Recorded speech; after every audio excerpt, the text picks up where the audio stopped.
The real reason John Cena turned face on SmackDown. Not too much happened on SmackDown, but a lot happened. You know what I'm saying? Zelina getting it in for the night. Triple A Tag Team Champion shows up. Damian Priest took out. What we took to the main event? I be the host, Main Event Fro. This is the most unhinged wrestling podcast on YouTube. Make sure you hit that like button, subscribe to the channel if you're new. This is your SmackDown review. John Cena gets off the show. Cody comes out. Before Cody can speak, John Cena like, let me talk. Let me talk about it. And John Cena decides to turn face, say he never wanted to do all this shit, and the reason he did it because he was influenced by two people who are no longer there to stand by his side, right? So that was a good way to get The Rock and Travis Scott out the picture. And then he trash talks Travis Scott and said, you don't have to worry about no motherfucking platinum, somebody going, the rapper platinum coming out, because you're going to be facing a platinum rapper himself, as in John Cena. But the main reason John Cena turned face, or shall I say the real reason, I just gave y'all two to get Travis Scott and Dwayne Johnson out the way. The other reason is, this is SummerSlam. The first 2 nights of SummerSlam. It's supposed to be, you know what I'm saying, memorial. It got to be big. So, what other way to have this a big show than to have John Cena come out as a face, right? That's why he did it on SmackDown instead of doing it at SummerSlam. Now, inside the match, it would have been cool, but even greater if he come out as a face, right? So that's the real reason why they did it. They need that amp, that pump, that social media hype too, because they want to know John Cena first time back from being a heel as a face. His entrance, you know what I'm saying? He doing his old entrance. 2 million views. You know what I'm saying? Huh? Yeah, there it is. It showed a clip with Logan Paul and Drew jumping a jelly roll while he was training. Then we get our first matchup for the night. Julia with Kiana James versus Zelina. I like that Kiana James didn't have to get involved, right? Good match. Finally they gave Zelina a good match. Both women looked good. I think the people got into it like halfway through the match, because Julia is known in Japan. Julia is known in NXT. Main roster, they don't give a fuck about Julia. But this match, I think, made people open their eyes a little bit. And Julia retains her United States Championship. Now with Julia and Kiana, I don't know if Kiana dare to put Julia over as a face. Maybe Julia had more matches and then Kiana James turned on Julia. I don't know, because usually when you got somebody out there like that, they usually try to cause a distraction or something. And lately, Julia been telling Kiana to shut the fuck up. You know what I'm saying? She liked the people with a little fire in them.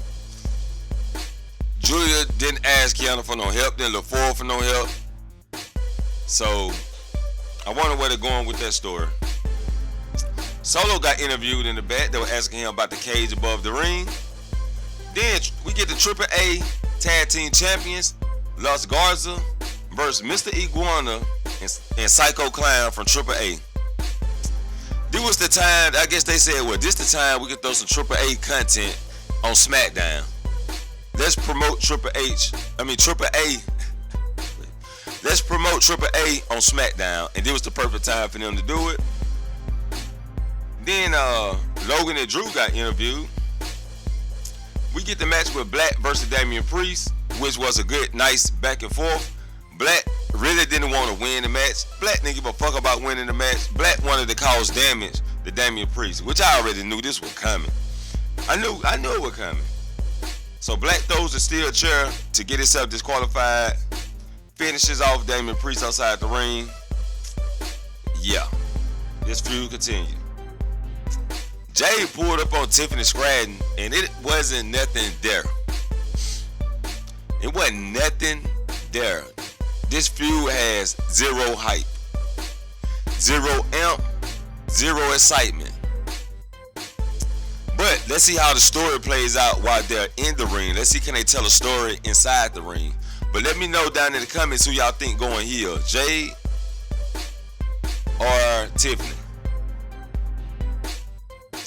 Jimmy versus Tala Tonga, and Jimmy was surviving Tala. He was surviving Tala. But Tala Tonga put down Jimmy for the win. We get a post-match beatdown. And then the cage starts to come down.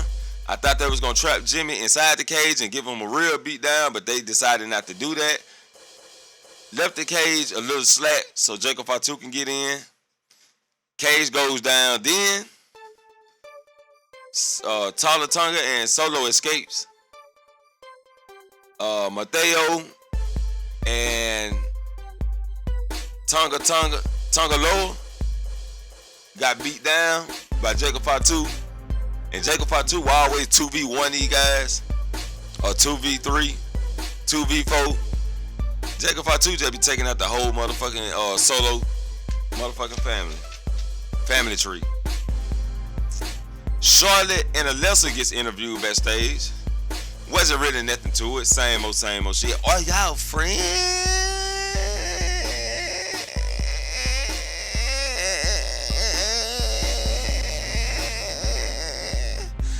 Yeah. Are y'all friends? The same old shit. Alright, then we get the last segment for the night. Drew and Logan comes out. They talk shit about Jelly Roll. And Randy Jelly Roll pulls up in the truck. He gets out. He get to rubbing his beard. He thinking. He walk up in front of the truck. He thinking. Rub his face again. He thinking. Then he taps on the truck. And Randy Orton jump out the goddamn truck like a pit bull. What's up with Randy falling in love with Jelly Roll and shit? Why don't you kiss him already? Huh? Why don't you just kiss him already? But they come marching out to the ring. They have a fight with Drew and Logan Paul. Security comes out to break it up. Randy Orton and Jelly Roll acting as heels, takes out the security. You know what I'm saying? Just to try to get a height and to show Jelly Roll do a fucking choke slam again. Nah, have Jelly Roll motherfucking jump on top of everybody while they was outside the goddamn ring. Why we didn't do that? Why Jelly Roll to take a leap over the top ropes while everybody was standing outside the ring? We had about 8 people outside the ring. You got Drew there. You got Logan Paul, who is actually wrestlers who will know how to catch him. But I guess Jelly Roll was scared. I guess he was scared to jump over that bitch, and Randy Orton grabbed him by his head. And I guess they changed the plan. Randy Orton like, we just take out the security. You know what I'm saying? Fuck the dive.